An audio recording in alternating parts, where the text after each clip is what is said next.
think I'm a man. I mean, don't you think you're a man? I'm a great man today. I'm a today's man, right? Yeah, of course you are. I think we're both perfect examples of guys who... I wouldn't do well as a caveman, right? No, but I mean, you know, being a man today means a different thing than it did at any time through history. Being a man today means being a confident dude with who you are, but also not being afraid to take care. You gotta take care of yourself today. Take care of what you got. It's not cute if you look like a caveman. No, because guess what? If you're not taking care, you're a boy.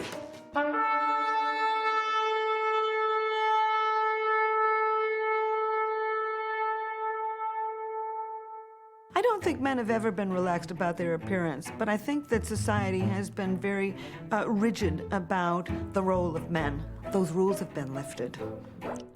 What does manliness mean? You're gonna get different answers. You're gonna get answers that are very cartoonish examples of masculinity.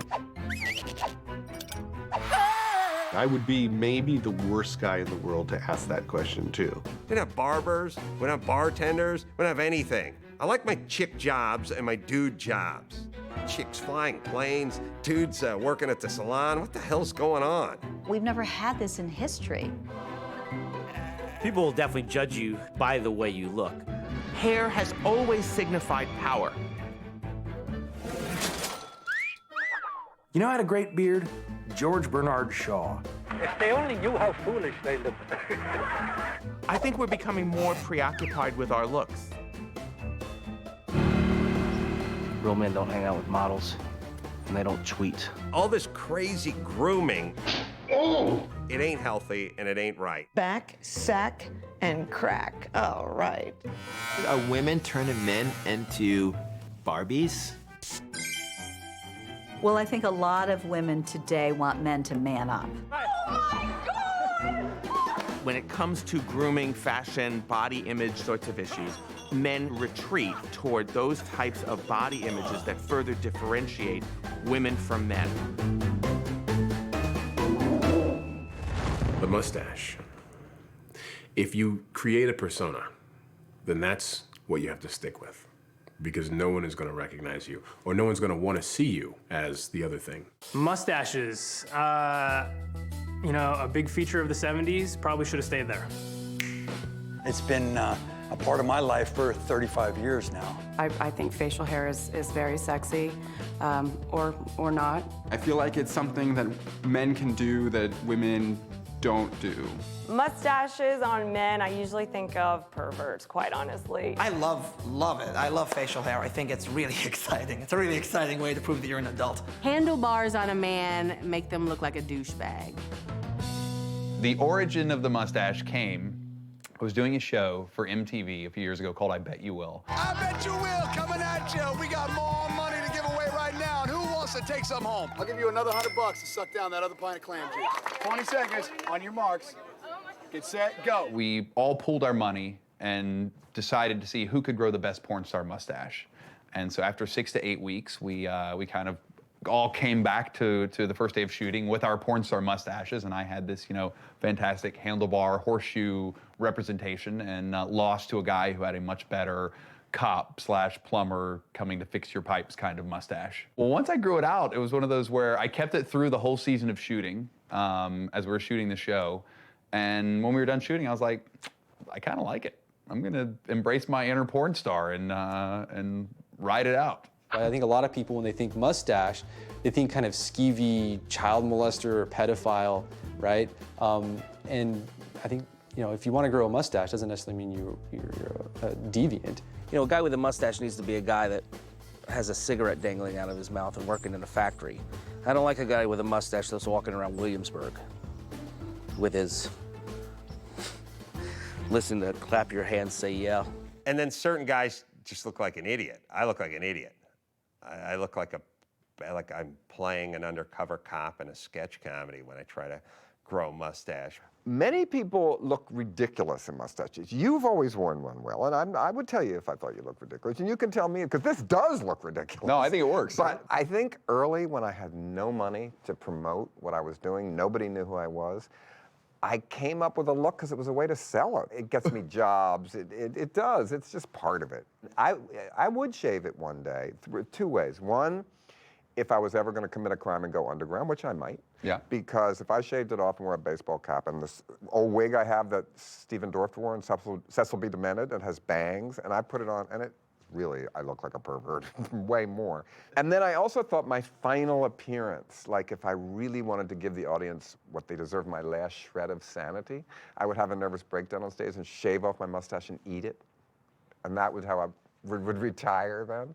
So I think of different theatrics I can do with it. I'd pay to see that show. Yeah, well, okay. Yeah. That'd be my last one. Okay. You can't let the mustache wear you. You've got to wear the mustache. And when you own it, you project a totally different energy and sense of purpose. But, you know, owning your pencil-thin mustache is very different to owning a trucker. I mean, that's a different quantum. Throughout the ages, there's been this sense of authority with having a mustache. I think it's a sign of masculinity and leadership. Those coarse follicles are the very essence of masculinity. What many people don't know is how common the mustache is in nature. For example, some Mexican molly fish have a mustache. Researchers found that female mollies will only breed with the mustachioed males. There's also the emperor tamarin, the Inca tern, and finally, the walrus. Tastes like good, hot Quaker oatmeal. Human mustaches also come in all shapes and sizes. The pencil thin,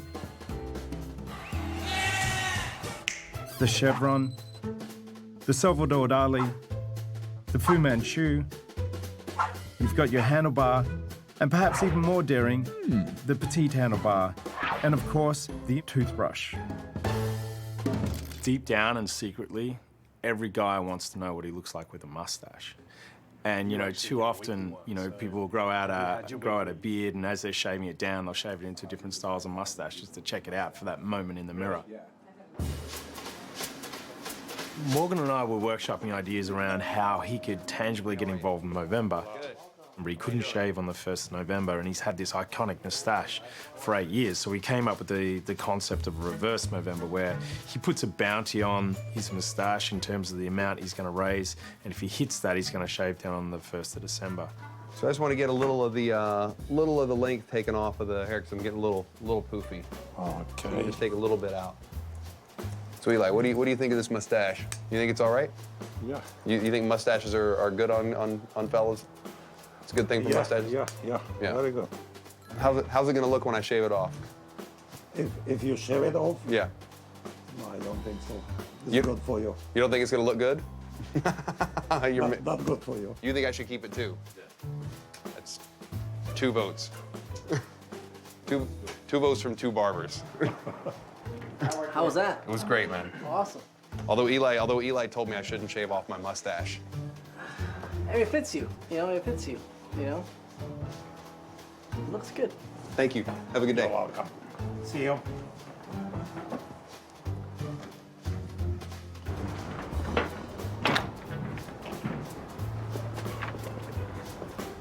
When all 3 guys in the barbershop tell you not to shave it off, that's I'm like, really? How ugly am I if I really should keep this?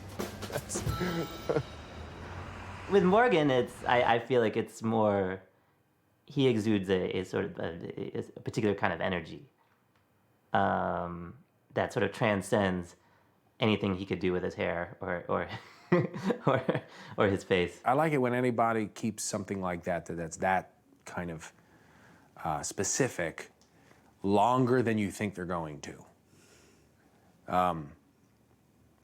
Because then it comes with its own air of authenticity, as opposed to seeming gimmicky. You do start to become tied to things. You start to become tied to a look. You start to become tied to an identity. And, you know, ultimately, I don't want my identity to be hinged upon a mustache. You know, I would rather my identity be hinged upon, you know, my work. This is the celebration that is the end of Movember. You know, over the last month, people all across the country and around the world have been raising money for prostate cancer research, and I was one of those folks.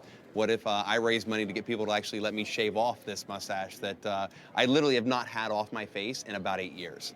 So tonight will be the first time that some of this skin will have seen like fresh air in almost a decade.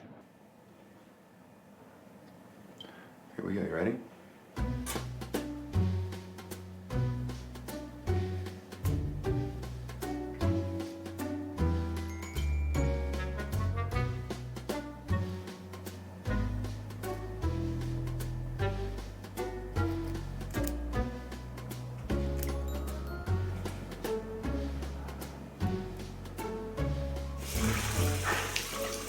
Here it comes.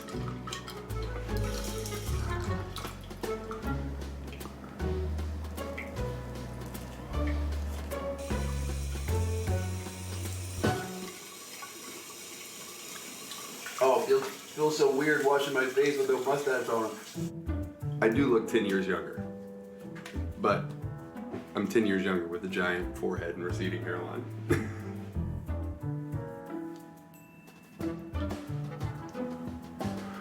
All right. Best part is, it'll grow back. You know, I kind of just look like everybody else now. You know, that's the thing, is like I kind of just, you know, what I loved about my handlebar is that nobody had that handlebar mustache, you know. These are all the people that occupy Lego Street. You know, now it's like I actually look more like my son, which is probably what my son is more freaked out by. You know, he was totally fine. We were playing, you know, just hanging out, watching cartoons. The minute I pointed out that I shaved it off and he realized, oh my God, it's gone, he like lost it. I didn't want you to shave it. And then what happened? I did not want you to shave it. But how do I look though without it? You don't look any good. No, but is it okay? Oh, buddy, what? I don't want you to shave your mustache off. Oh, it's okay. You didn't even notice it. You didn't even notice it till just now. You didn't even notice it. Do I still look like Daddy? Do I still look like Daddy? Look. Come here, buddy. You didn't even notice it till I just said it. There hasn't been a lot stuffed into that brain yet as a little kid. So the things that are in there are like, you know, are like Legos, toys, playground, mustaches. Oh my God, the mustache is gone. Ah! You want to ride on my shoulders? Well, can I carry? Ah, how's that? Lincoln wasn't very happy with the lack of mustache, so he asked me to wear this one. So now I've got a replacement mustache. How's my replacement mustache, Lincoln? It's good. It's good.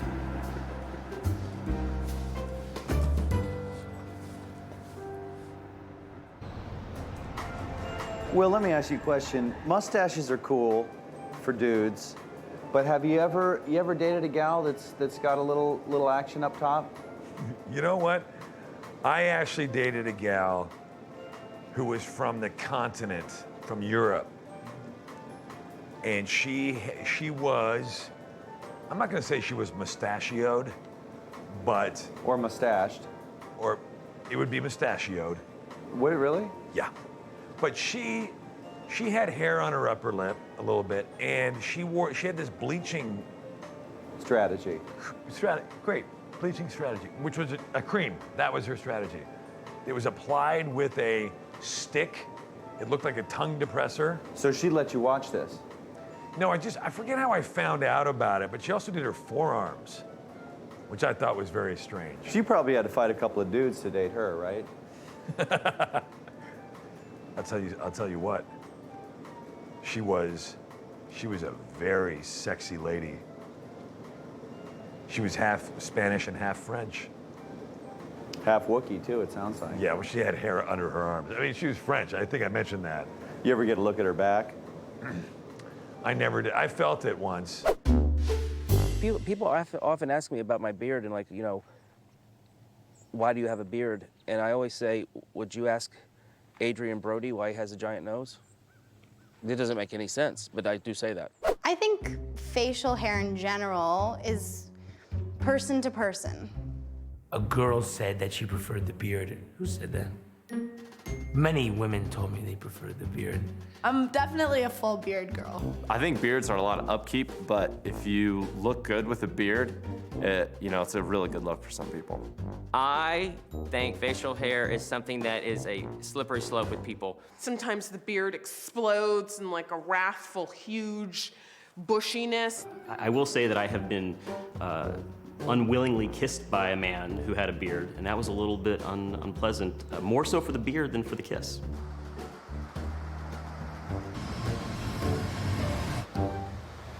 We definitely have an epidemic in our culture where man-aged human males are stuck in kind of boyhood. This is just how a human male looks.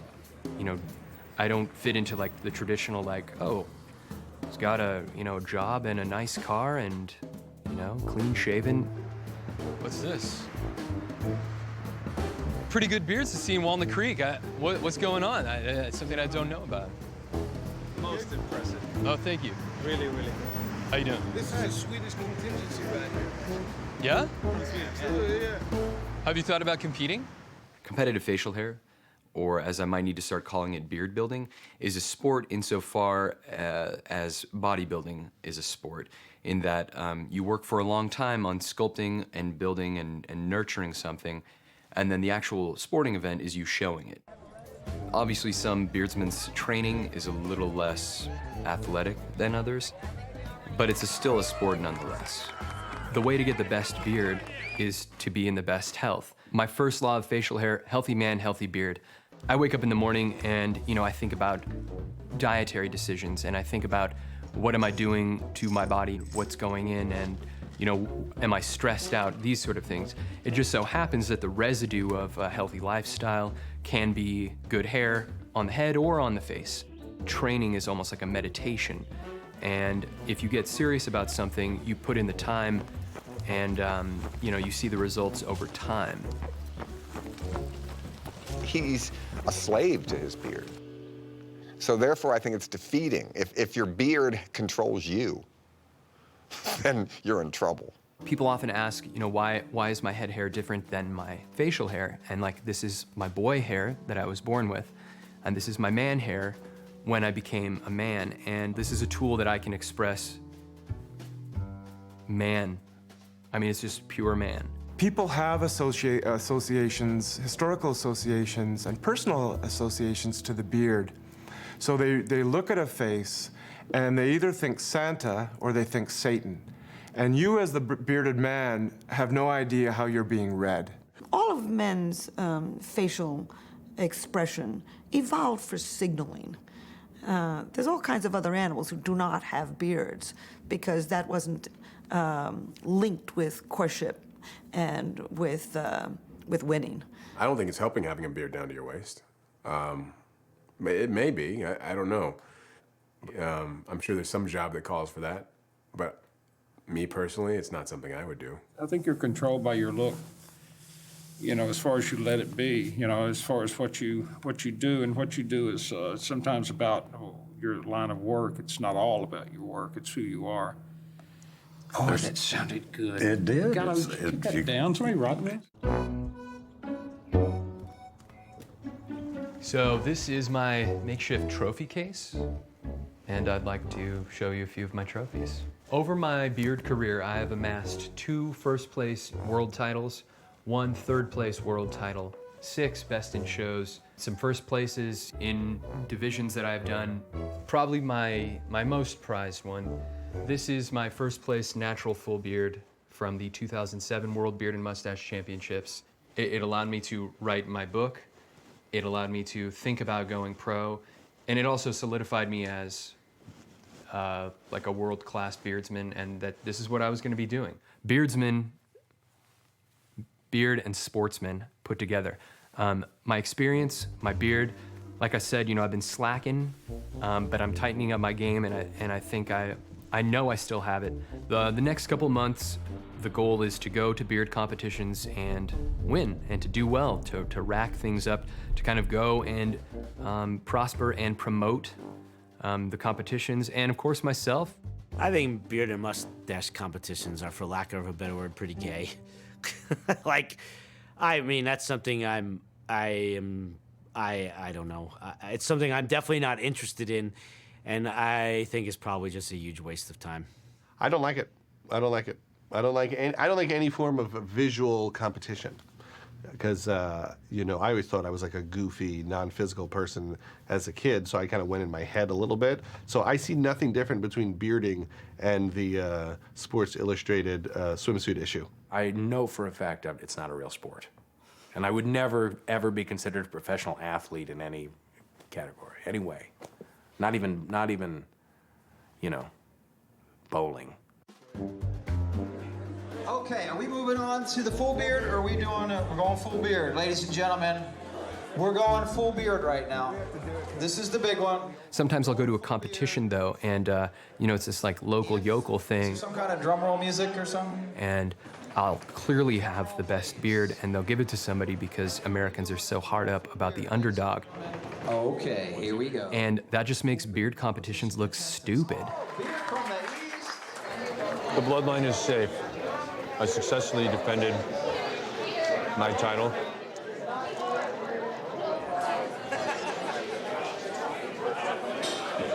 You should try the Mojo Cheddar. Oh, I got one of those. Aren't they good? What are you hiding under that beard, honey? You know, the Americans, I feel like the biggest thing they can gain is to go see how the elder statesmen, the Europeans, have been doing it for 20 years.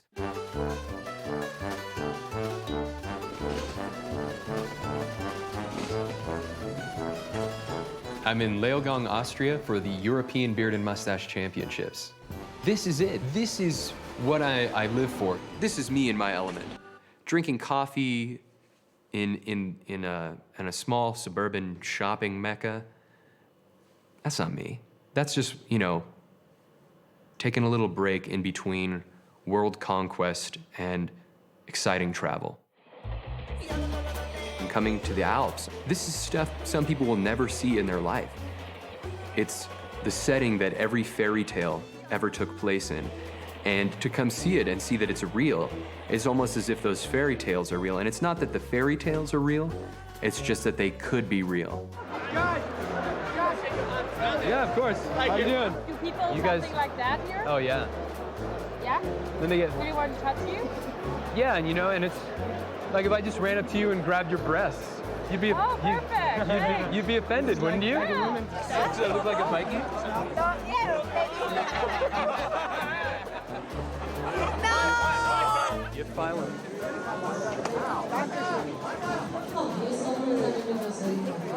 No, he pulled on my beard. They do that a lot? Yeah, this is when shit goes down, yeah. Hey, you wanna die? Yeah. I'm starting to worry a little more. I mean, it's the Bavarians who are the full beard natural guys. Yeah. Oh shit. That's true. I am going. Now you're worried that it's now rigged. it's not only a home field advantage. This is like their category and their contest. Ooh, man. Yeah. I would be thrilled to win this. Beard Team USA is America's team that represents the United States in international competition. I think the sport is at a point where I don't need to say that I'm an American champion. I need to be on the front line blowing the sport up. So much of this is in the mind. And I go into these competitions of the mind that I've already won. That's going to affect how I walk, how I smile, how I digest my food, you know, like my skin tone, everything. And I get into my Zen space, and I just become a rock. Who was sitting here before me? A competitor? Kiri. Oh, okay. Oh. Just wanted to know what the chi was that I was sitting in. Tea? The chi. Chi. You know what I mean? What's chi? Who's Aura. Today's about the energy, Phil. Oh, okay.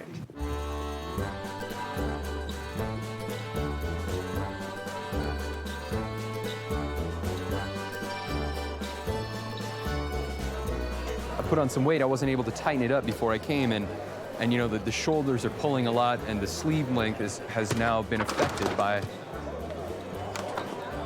my substantial girth in my chest and shoulders and upper back. I'm gonna go work the room.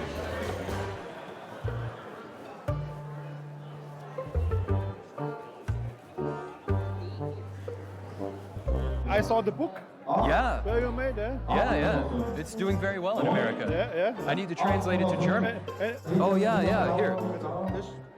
Okay. And you just tell me it's you and I'll sign it for you. Okay. Danke. So I'm walking around and I see the former European champion who's also the German champion. And his beard, though it is not extremely long, is perfect. And it matches his hair and it works with his costume. And so what you get is like the purest form of just outlandish character. And that's why he has done very well for himself.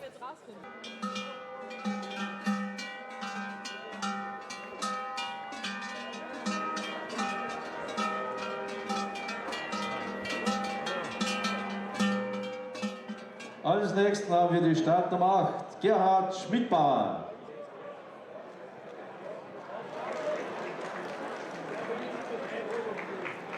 Dann bitte die Startnummer 3 zur Jury, Franz Pill. Und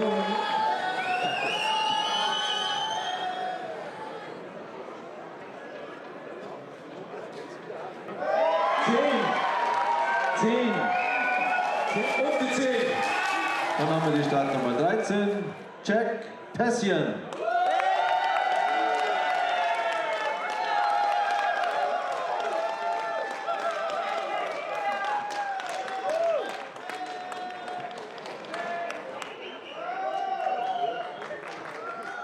Really, masculinity is performed for the evaluative eyes of other men. It's really other men who we really need to validate, check us out, legitimate our sort of performance of masculinity. Ich darf auf die Bühne bitten, vom Badclub Ostbayern mit 44 Punkten, Ernst Schuster. Auf dem zweiten Platz mit 48,5 Punkten vom Badclub Schönberg, Franz Pill. Und das freut mich ganz besonders. Mit 49 Punkten heißt der Sieger vom Beer Team USA, Jack Passion.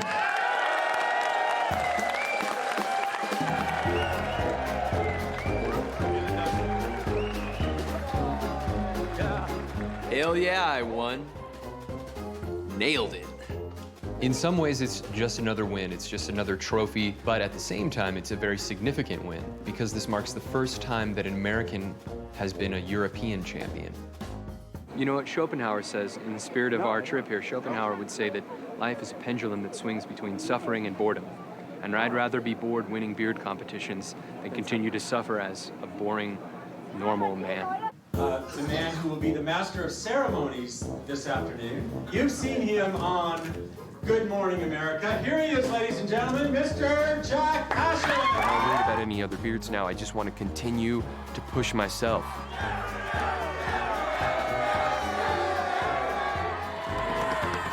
If a man can reconcile himself with the world enough that he's free to grow and be himself with his own beard, then fantastic. When do you think they started shaving, right? I mean, the advent of the razor must have been recent? I'd say, no, I think it's about a couple hundred BC. Really? Is that the date? Do you know your dates? I think that one of these guys grabbed a piece of copper. Copper? Don't you think it would have been a stone first, before they started working with metals? It was actually shells. That sounds like a good guess. I have met a few sharp shells. You know, So you go up, huh? You don't get ingrowns when you go up? You don't have like a regular I do. pattern that you do? I do, but I mix it up. I think that life is about.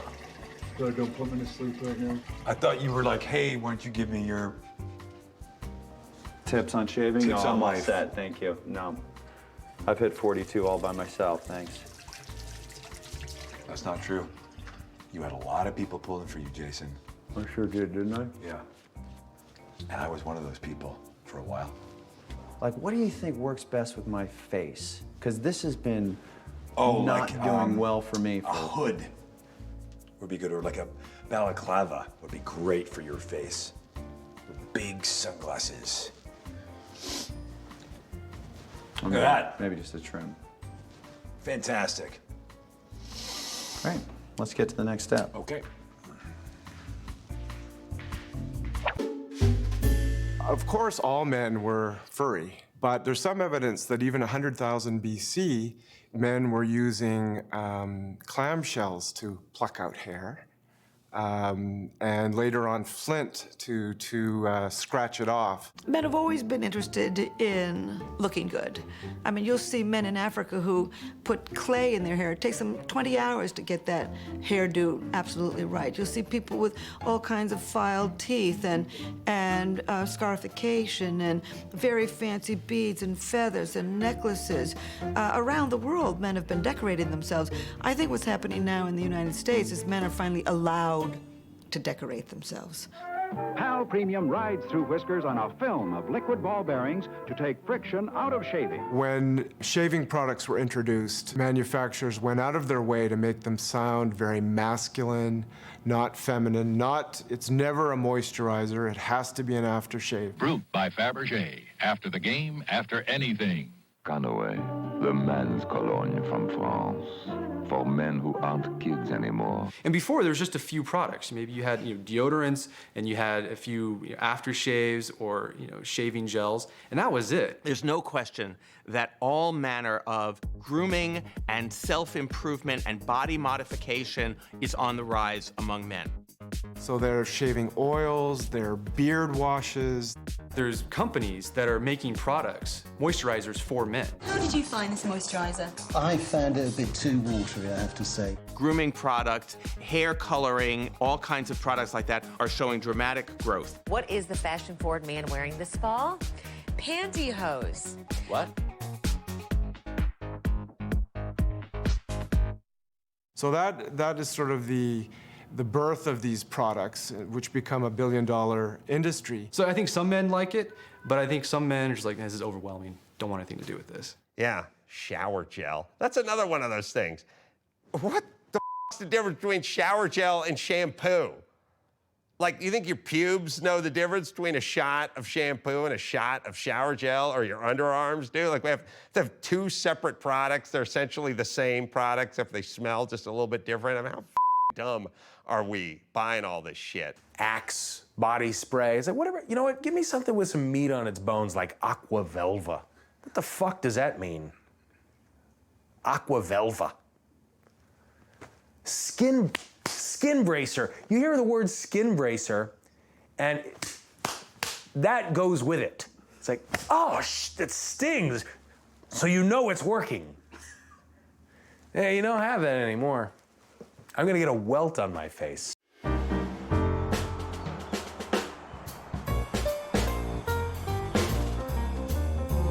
This name actually came to me probably about 2 years ago. I was sleeping, I had a problem, and I needed to come up with a solution. Did you receive those samples that I sent you last week of our product Fresh Balls? My name's Brooke Frank. I live here in Las Vegas, Nevada, and we launched a product called Fresh Balls. Well, let me explain it to you. What it is it's a product that you use for the groin area that keeps the sweat down and keeps you feeling dry and keeps you fresh and dry all day. And it's something that, guys wear every day.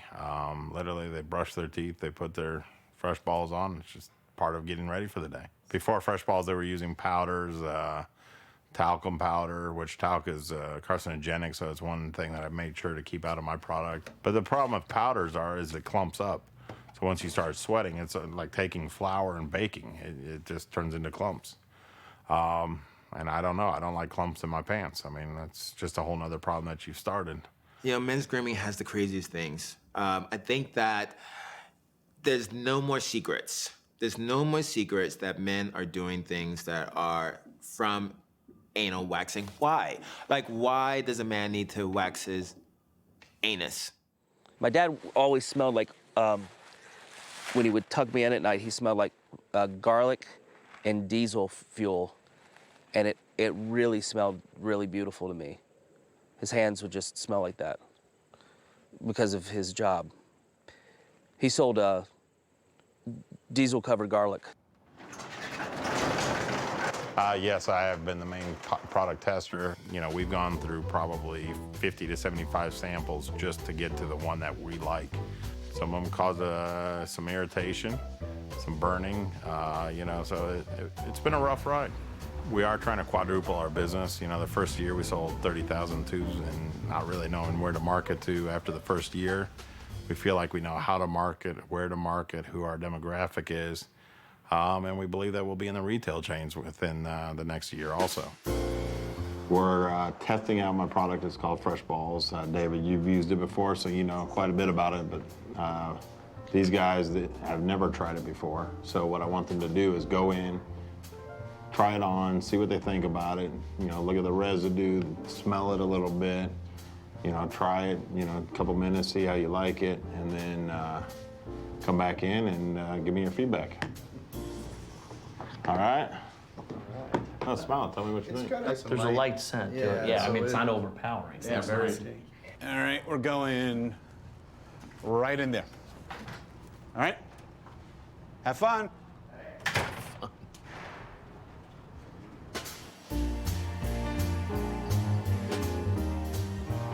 You wash your hands, Jim? Hi. All right, welcome back. Thank you. Welcome back. There you go. All right, guys, so, you know, now I just want to have an open discussion, talk about the product, what you guys think about it.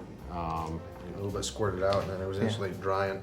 You know, you're trying to get it, and now it's in the pants. You know, that was one of the big issues that I had. You know, it was the greasy, but it's actually not bad. Feeling fresh, good. Yeah. It's comfortable.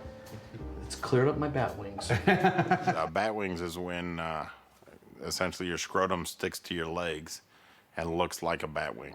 Is it something that you would tell your buddies about? And feel? Absolutely. It definitely, you know, does what it says. It does. It keeps them fresh, keeps them dry. I use them in Florida in the most humid of weather, and you know, I think it did a fantastic job. Okay. All right, guys, thanks a lot. right, cool. Appreciate you coming. Thank you. Thanks, David. You know, if I say, you know, here's my product, it's Fresh Balls, you don't say, what is that? It is. It is what it is. I don't have any ear hair yet, though. How about you? You got any hair in your ear? Not my ear. The nosies have been getting. Yeah, Yeah, they're aggressive. They mean business, right? Yeah. And you got to get in there. You got to either pull them or shave them, or. Sure. I still haven't met one of those buzzers that really works real well. No, me neither. God, we've got a lot in common. I think there's money in that. Tell me your name one more time. It's Kevin. Hey, Kevin. I think we were smart to share this room. Me too. You know, Deborah's giving us a twofer. Yeah. What part of the country are you from? Oh, I just rolled in here from Indiana. I'm very lonely. Well, Guy, I don't know if you've seen this, but I'm real happy. I love your decoy, dude. I got it. I'm with you. No. Me too. No need to wink. Let's party. No. A guy with a hairy back at a pool party should be wearing a t-shirt because based on how our reader responds, a lot of women respond to it, they just don't like that look. And I feel bad for guys who have it. That's one thing they want men to get rid of, back hair. Hair on my body. What you see on my head and a little around my pubic area, and that's about it. Back hair seems to me to be associated with someone who's very unfit. I don't really have back hair. I have a little bit of chest hair. I have some body hair. When I see a man who's like perfectly sculpted, perfectly waxed, and sort of like oiled up to a plasticky, you know, consistency, I just expect there to be no gonads. I think a man who removes hair. Oh, I don't know. It's horrible. I don't know what to say about it. I do the manscaping. I think it's appreciated.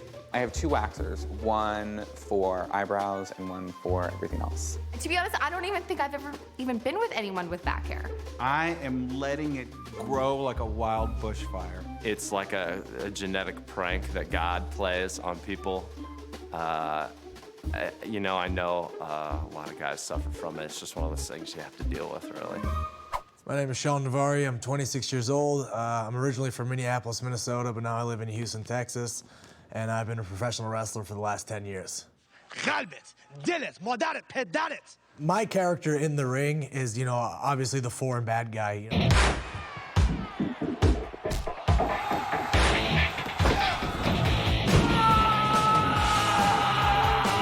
I'm an extremely hairy guy, which is very common of all, Middle Eastern men. Yes, I am a mutant because out of every pore in my body, I have 2 hairs coming out. I think I have a couple spots where 3 hairs come out of every pore. Wrestling is the only thing I liked as a kid growing up. Ric Flair's a 13-time world champ. He deserves to get full-time on the Monday Nitro, and Bischoff just gotta let him go.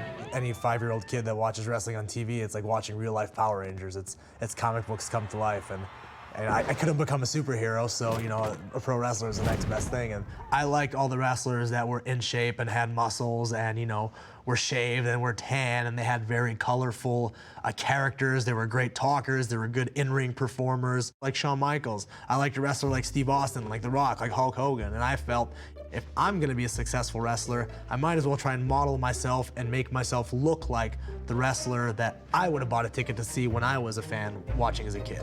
I think wrestling has always had to step up before the real world has, because wrestling, they've been doing this since the beginning of time. Guys, I hear Hulk Hogan talk about it all the time. He used to have his wife have to shave his back too. This is when he first started, so it's from even way back then to all the way till today.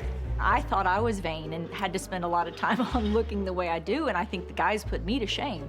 I think they put a lot of the girls to shame, quite honestly. I mean, we're used to doing a little bit of hair and makeup, but what they have to go through, how much iron they have to pump, 2 more. Come on, they're tan, and it really comes down to the hair. Just so much work. You can't play the role of a professional athlete on television if you don't. Right. I mean, you don't want to look like some high school kid out there. No. I mean, And if the dude in the front row thinks he can kick your ass, why is he gonna buy a ticket to see you? Absolutely. One psychologist calls what's happening to men that we suffer from now what he calls the Adonis complex. We're supposed to look like Greek gods. Well, if you look at the statues of Greek gods, they didn't have lots of little curly hair on their chest. They were completely hairless. But getting all your hair removed, once again, I really have no touchstone for that. I don't understand it, because the mindset to me is you're saying that women want to be with a hairless boy. I'm not for removing body hair, because for me it serves an important purpose, which is it fills in the space between my breasts. I pretty much have to shave every square inch of my body because that's what the other wrestlers look like. And the culture that is America and the Western Hemisphere, that is kind of what's been depicted to them as masculine and tough and strong and mighty. Usually I start with like my stomach, and then I work up to my chest, which sounds easy, but the hair grows in like 2 different directions. Or maybe that's just me, I don't know, I've never shaved another man before. And then I shave like the hair off my fingers coming up, and then up my hands, up my wrists, up my arms, and up my shoulders as much as I can get. And then I get to my back eventually, where I have to call in, an assist or a buddy to come in and help me shave my back.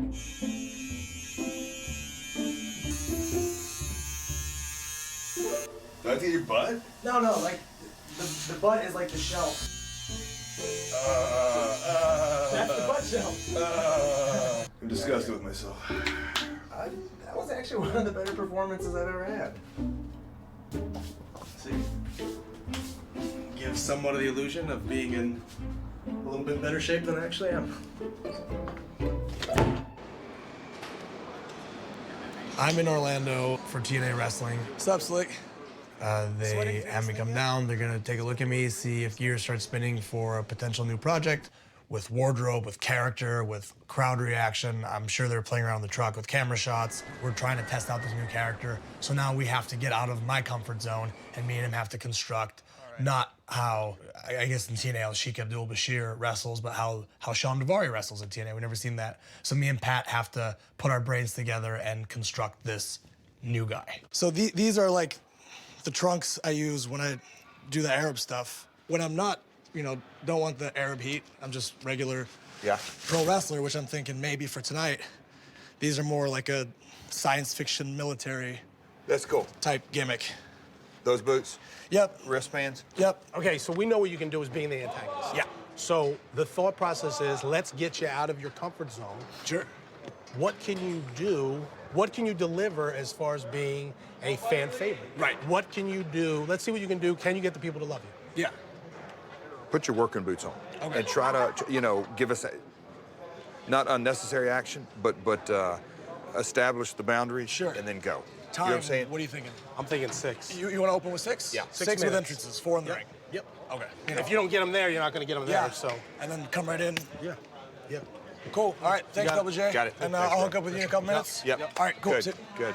Shave up. Since I started wrestling, I've never not shaven my body. But, I try and keep it up and shave it and shave everything. Because there's nothing worse than trying to go out there and tell a story and try really hard to put on a performance, and the only thing people can scream is shave your back or something. I think that men are having an identity crisis, but I don't think that they know it. I think they're just feeling uncomfortable. No, I don't think men are really having an identity crisis. It's hard. I can't really speak for all guys, though I often try to. What happened was society basically told men, hey, stop this behavior. Stop boozing, stop carousing, stop fighting, stop fill in the blank. Stop it, stop it, stop it. Stop acting like a man, essentially.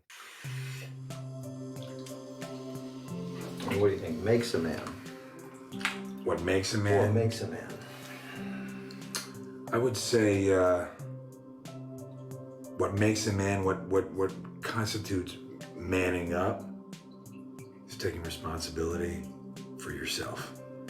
The age where you stop relying on your folks, whomever it was that brought you up, and you start making your own decisions about where you're going, about what you're doing.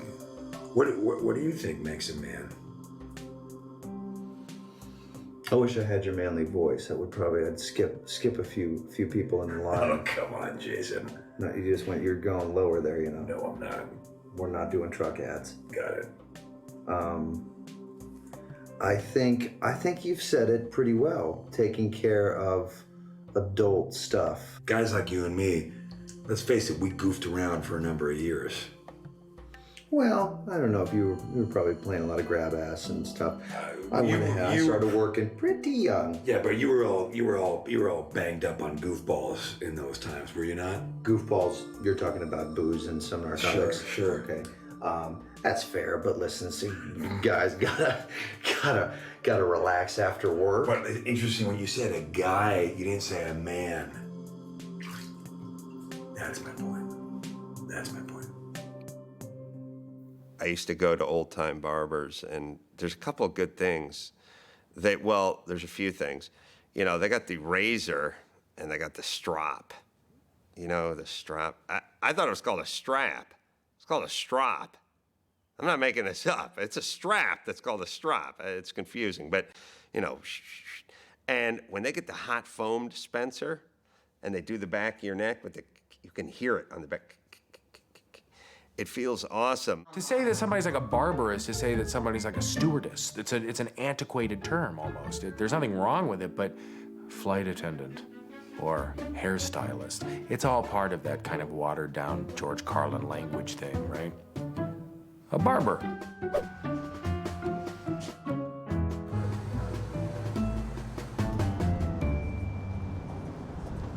It's a place where you can come and be a man for an hour, and, I feel like, as far as like the feminist movement, I feel that it kind of put men in a situation to where really they don't know where they belong anymore. This is an old style shop. You just come in, because all of us are salon trained also, so pretty much whatever you want, we can do. So all they have to do is tell us what they want, and we'll take care of it. There's the term that floats around, old school. This is old school. This is no frills. This is just you come in and get a haircut, listen to some good BS, and you're on your way. You come in here, you can act like a man, you can read a Playboy book, and you can talk politics and tell a few lies, and it's fun. It's an experience. Do you into manscaping? No, man, that's a new thing, though. These guys down in Vegas, I guess, they go to these ladies to get manscaped. That's degrading to our profession. They're doing stuff like that. They link it in with What do they call a barbering. place like that? The bushwhacker? You get that camaraderie, and it's just a place where you can be a man. This professor said that barbershops are third places. Next, take out the razor. You have your home, which is one, you have your work, which is two, and then a barbershop is a type of third place where every guy could go and talk amongst peers, and I think it's just good for mental health to have that as a society.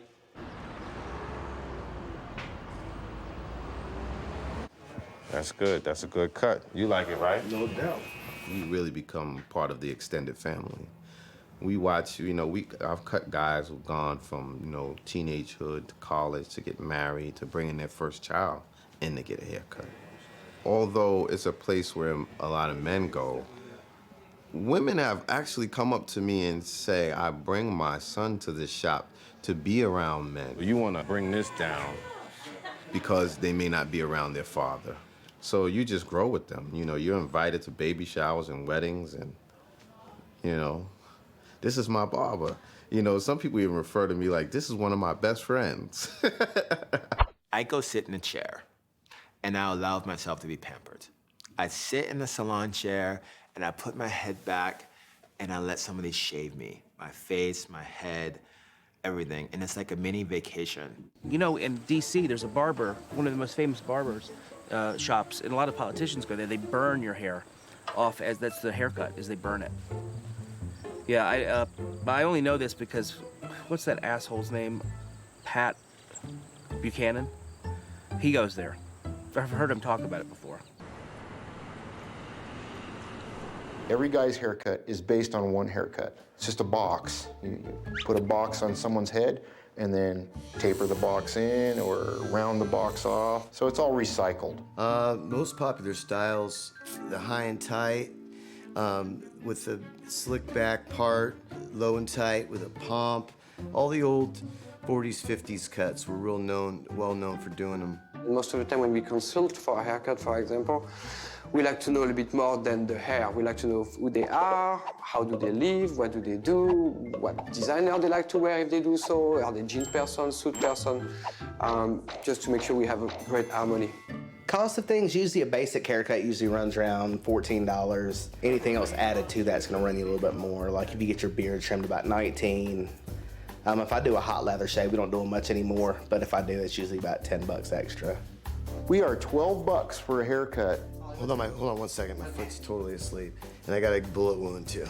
There is different clients, there is different people who come. Some people just come to see us for a trim, some for a haircut, some come to see us for a completely makeover.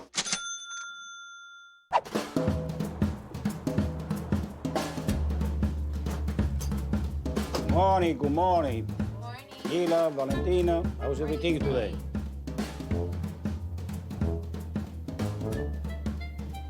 My name is Carmine Pizzacreta. To me, my thing is to make people happy. If I can make you happy, I love it. I've been in the United States for about 53 years. When a young guy, young person used to lose their hair, it was a disaster because they felt that they have no hair, and that for them, like including me, I feel my hair is everything for me. I'm vain, I think like everybody else. Man, a lot of people, they say the woman is a vain. Man, I think so. The man is more vain than the woman. I think we're becoming more preoccupied with our looks. I think we are being told that what we look like is not as acceptable as it once was. A good haircut's really important for a guy. We judge men on it, and I'm not saying it's fair, but we judge him on it. We decide whether to give him our number, partly based on it. In reality, the hair is hair, make you more a macho, make you more a man, make you more. You understand what I'm talking about? Yeah. They want to impress the lady, the woman, whatever, whoever they are. Good. They might gotta be open in the front. It's open. Just to put it like this way, look. You don't gotta do much. That's it. See? The air conditioner is on because we're gonna die here. They shoot to the air conditioner. Yeah, you gotta do it, forget about it. Yeah, we're gonna die. To be together for 48 years, we spend more time together than with our own wife. And marriage, it don't last that long. Let's put it that way.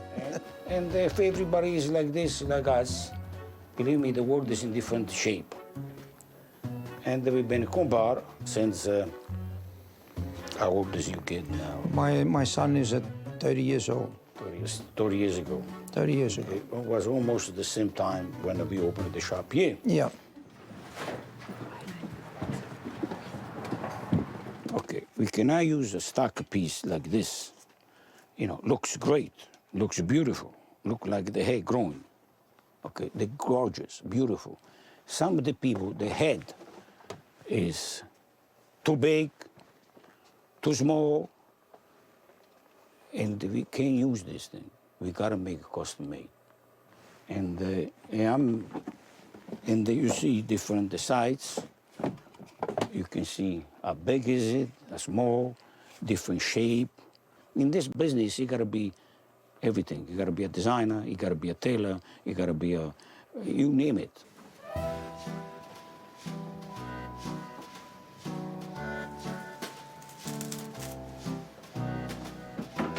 What is this, like a fiberglass mold? Yeah, it's plastic patterns.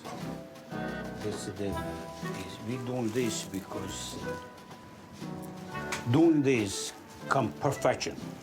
And I think you, a person like you, want to be perfect. I hope so. Fit to your head. I'm sorry you feel a little bit uncomfortable until just temporary. It's okay with you? Yeah. Okay.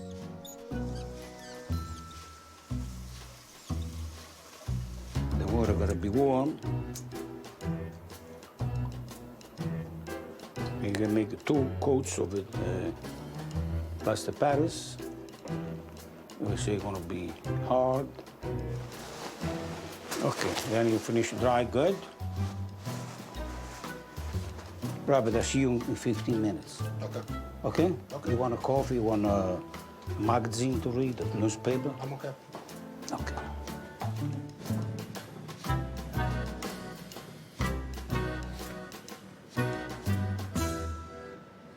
I have been losing my hair since I was like 16.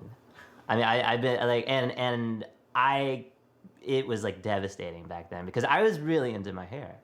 And this was like right when Rogaine was coming out. And I actually grew up in Kalamazoo, Michigan, where Rogaine was made. So like the doctor was like, well, I could put you on Rogaine. But I was just like, I can't be 16 and on Rogaine.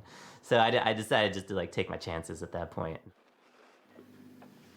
That's why, like, see from the front, I look like I'm rocking hair. And so in my head, I'm not balding because I don't see it. But it's happening quickly, but it's from the back moving forward. Michael Jordan did amazing things for men by saying you don't have to have that kind of bozo the clown thing. You can shave off your hair and be like, you know, a cute ball like this, you know, and be fine. Michael Jordan, one of the idol over here, everybody thinks it's Michael Jordan, but not everybody look good, you know, because a lot of them, they look terrible, special for people that have a longer nose, a big ears, a smaller head.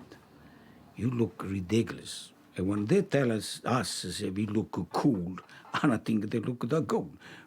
Very few people look good. If we got a round, bigger head, flatter nose, a small ears, they look good. But the rest is ridiculous. It was magnificent because Carmine, it really, I got to, when I came from Italy, and my cousin originally worked for another brother, which they have 2 locations, they had 2 locations. But what really I like it was a Carmine, because Carmine really, he had the way to take care of the customer. He loved his work in so many different ways. Carmine, he wanted to improve himself, and he took care of that on my part, you know, because he said, Johnny, don't listen to the other guys. You know, and even the boss, he told me, you are good. Don't let nobody put it down, because they, you know, even if others improve it with, you know, what, you know, was at that time the style. And that's the way we we started there. See, this thing, these pieces are beautiful. It's unbelievable. It used to look like they had grown. Magnificent. You know, like before used to be a toupee, then used to be a piece, then used to be a system, and that's what it's all about. The system, you know, we put on a head, and that time was a lot more thick. It's not like today. Today you cannot even tell there was something on. Amazing the way the industry changed. The technology is unbelievable. And they have no reason, people, they have no hate not to wear something like this because to me they look great. What do you think, John? What I think about, well, it's, those days what Carmen is talking about was strictly we using tape on. You know, that it's like a double-faced tape. John, we used to do weave, Yeah, 1950. Yeah, no, I'm just saying, at the beginning, before that, and then it came to the weave. Very fast. Very fast, we got into the weave. So you don't see nothing. You don't see nothing, nothing. I'm so happy. Oh, so matches, perfect. I can only see it from here, but... Make sure you call your wife before you go home. She's gonna be shocked. She might not let you in. Yeah. Maybe Oh, my God. she don't recognize you, say. That's gotta be really... Oh, my God. I love it. Was the biggest event in my life? Yeah. Forget it. Was it the... He was against it, all the nation, and they went to contests from all over the world.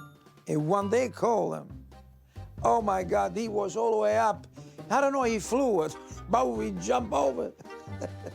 It was the most exciting, a joyful thing. And for me, and for all these people that were there, they really love him. It's great memories, great. Great memories, yes. And you accomplish what you want in life. You're here as a purpose for each and every one of us this life. I know that you love everything you're doing, and you do with your heart. You really put yourself in, and that's what I like about you, and that's why I am with you until, you know, we're gonna be here to this earth. Under the ground. Okay. Thank you. Thank you, John. Thank for all everything you do for everybody. You're making me feel good. No, that's true. That's the truth.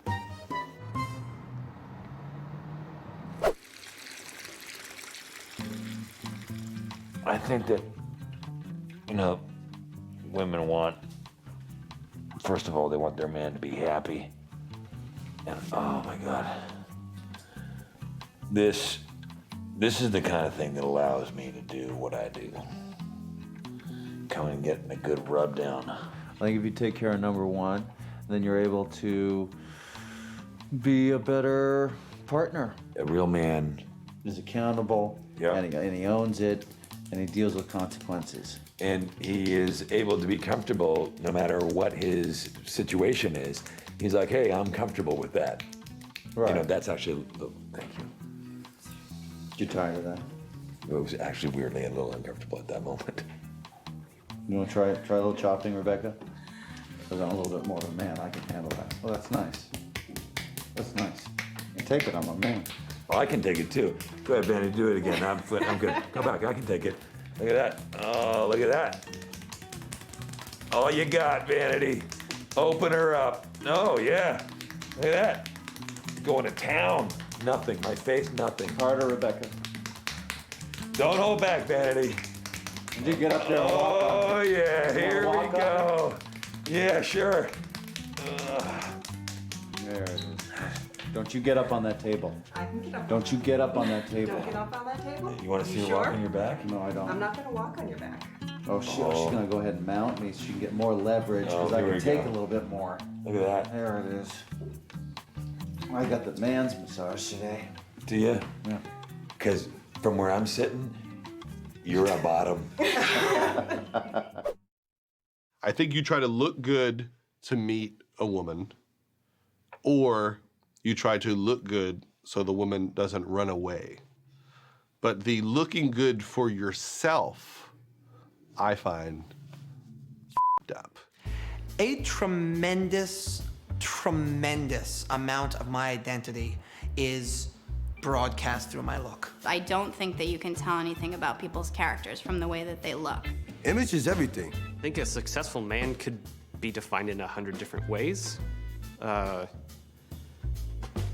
That's. I think women are way more concerned about their looks. Problem is, you have to kind of know who you are first if you're gonna do that. Well, I will say that successful men have swagger. I think if it looks like you tried really hard, I think it looks sort of bad. First impressions says everything, or does it? Can we really tell who a person is by just looking at them?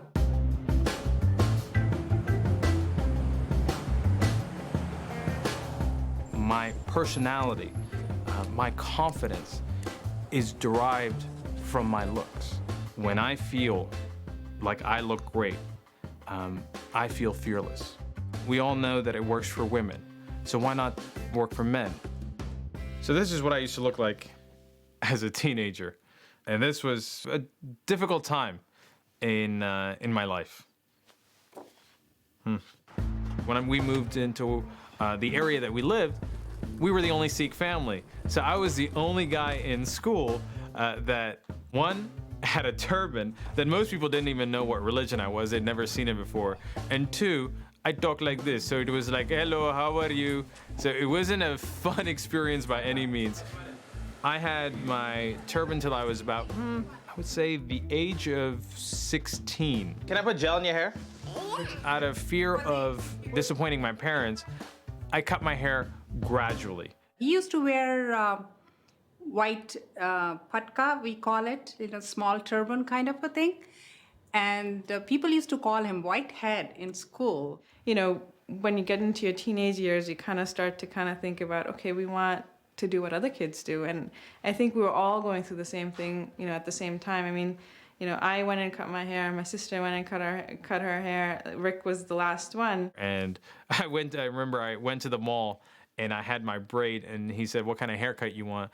I said, you know what, just take a scissor and clip that. After I cut my hair, I started being more accepted into the society that we live in today. And as I became more accepted, my personality started to change. Everything, if I'm wearing a suit, the hairstyle is done slightly sophisticated. If I'm wearing a trendy outfit, the hair is done differently every single day. And also, you get tired of looking at yourself. So you want to do something that you see someone different every day, and it's a unique experience. Not only for you, for the people looking at you as well.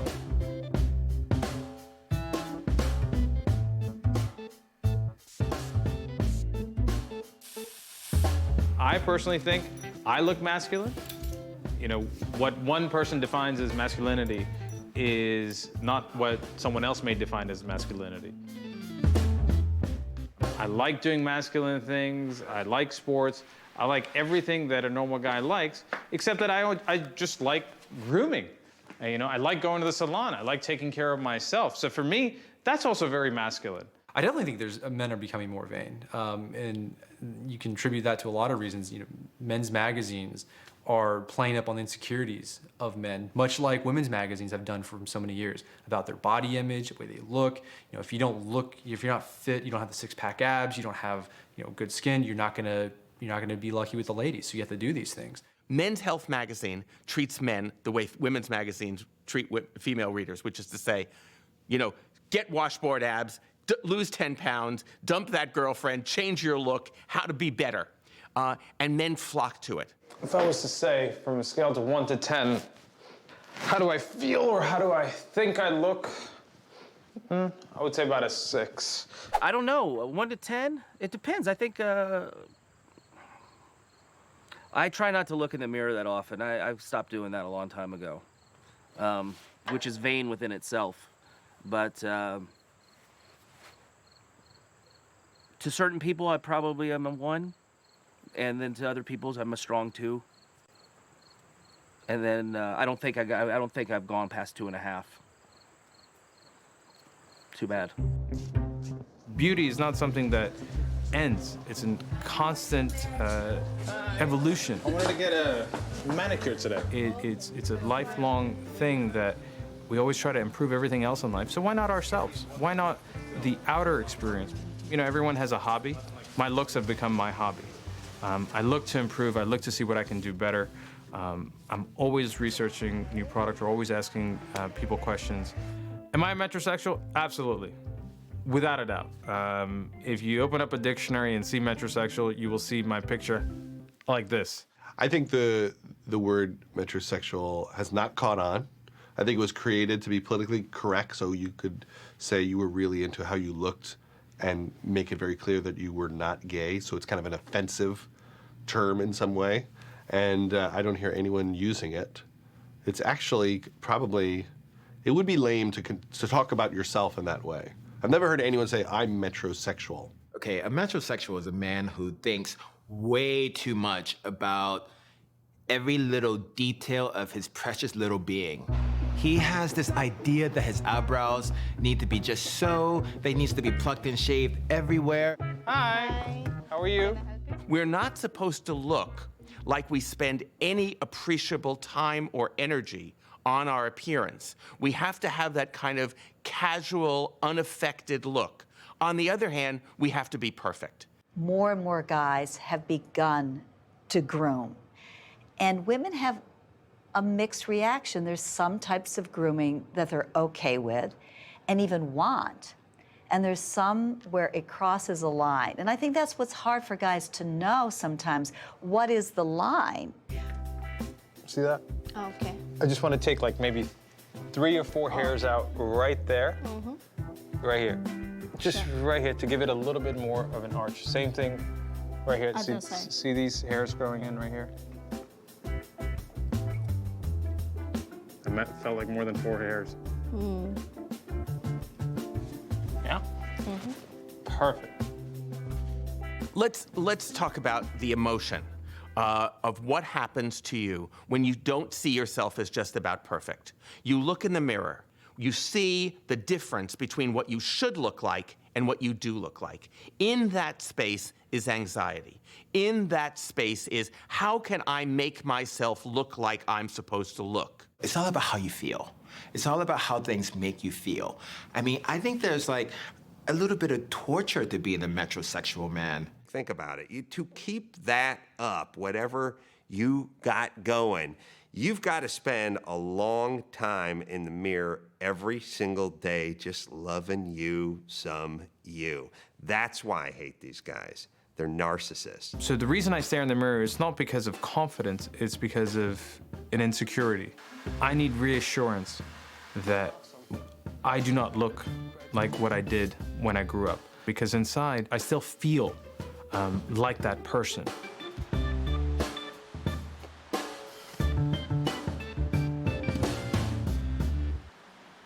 I have a consultation with Dr. Schwartz. Yeah. Yes, what's your name, please? When I got to the doctor's office, I wanted to find out. Again, this goes back to the constant research process. So when I got there, I've laid it out, the plethora of things that I don't like about myself, to find out his expertise, how to improve it, how to get things that I don't like about myself to change. How you doing on this wet, rainy day? I'm doing all right. Yeah? I'd be doing better if you tell me I can look better. On the cosmetic wish list, which just gives you a spectrum of the kind of stuff we do, you've indicated that some things on your face concerning lines and wrinkles. How old are you? 35. Okay, you look pretty darn good for 35. Let's start there. So I took full advantage of, or tried to take full advantage of this man's knowledge to figure it out for myself as to what I would like to do. Ultimately, I got the procedure of getting rid of my broken capillaries, which really bothered me. You're gonna feel first hot and then cold. Okay. And then cold and then prickly hot. Just like a woman. Okay, there you go. Now we're cooking. You okay with that? Yeah. All right, let's go. Almost done. Let's pick up the one over there and turn all the way to me. There you go. I consider myself to be at step 5 of a 10-step program as far as grooming and looks are concerned. And I'm desperately looking for the 6th step because I know there is a 6th and a 7th and an 8th step out there that can make me look better. Not bad, man, not bad at all. And when I look fabulous, I feel like I can open up the world. Men do not realize how important looks are. You know, you go into a bar, we're all going for the same thing. We're looking to attract either the opposite sex, same sex, whatever you're into, you're looking to attract something. Hi, I'm Ricky. Hi, I'm Joanna. Nice to meet you, Joanna. His abs are incredible. Yeah, I would like to see them. Oh, well. This is just insane, dude. Oh my God! Listen, just concentrate on me and you guys will be rock solid. Good looking, I don't know. It's, I'm confident. Sometimes I feel good looking, sometimes I don't. But you're gonna have to ask somebody else whether I'm good looking or not, because it depends on the person that's actually looking at me that will tell you. I'm not everyone's type, I can tell you that. The only real reason you have to make yourself look any which way is because you're making yourself look attractive to someone you want to sleep with, whether that be male or female. You're making yourself presentable in a way that you think is gonna get you sex. I've never had a look that I've found particularly appealing, although I'm probably one of the few women in the world who thinks red-headed men are attractive. There's a little known secret, which is the little dudes get all the pussy. Yes. I just love successful men that are manly. I tend to be drawn to like bearded men in plaid shirts. I like typical New York City guys. I mean, I would say I date very like feminine looking men, although all the men I date now hate me, so. A real man who drinks beer, likes sports. Au revoir. Farts, burps, all of that. That's the good stuff.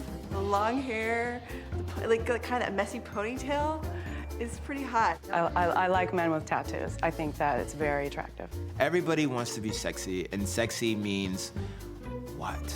There are a lot of types of guys in the world. And if you look like you can't build a shelf, I can't sleep with you. I will the first night, but I won't call you back. I do like to think for every guy, no matter how crazy his style is, that there is gonna be a girl for him because she's probably, you know, just has that weird sense of style as well.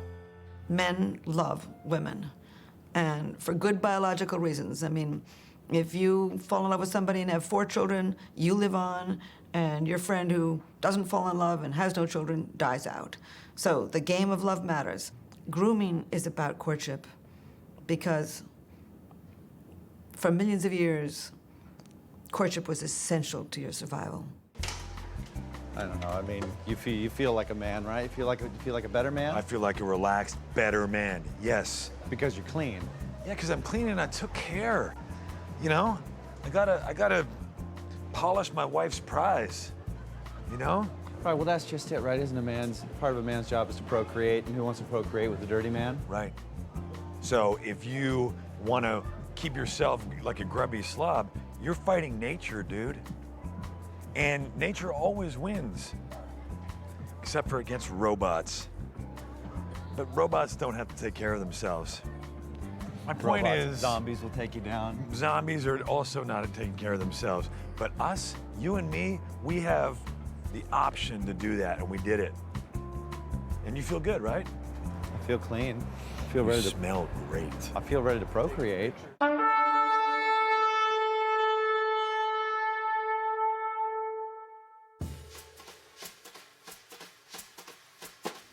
I can get rid of this beard in a second with a razor, easily. What's that? Not now. It's Marcus. It's a bird. No! Shut up! Okay. There was probably one guy in like a regiment who had the Hitler mustache and took a lot of shit from the other dudes in the regiment, like, he's a brown noser. He's kissing Hitler's ass. And that guy was probably doing one of these things. I had this in high school, dude. I'll get out my yearbook. Hitler ripped me off. Some people can pull off certain looks. I can't pull off a tracksuit. I could pull off a tracksuit if it was on the right guy. I was really into a thrift store for a while, and then a friend of mine said one time, who was a little older than me, I don't want to wear pants that somebody else farted in. There were times in my life when I was not showering. Let's put that out. Let's put that out there.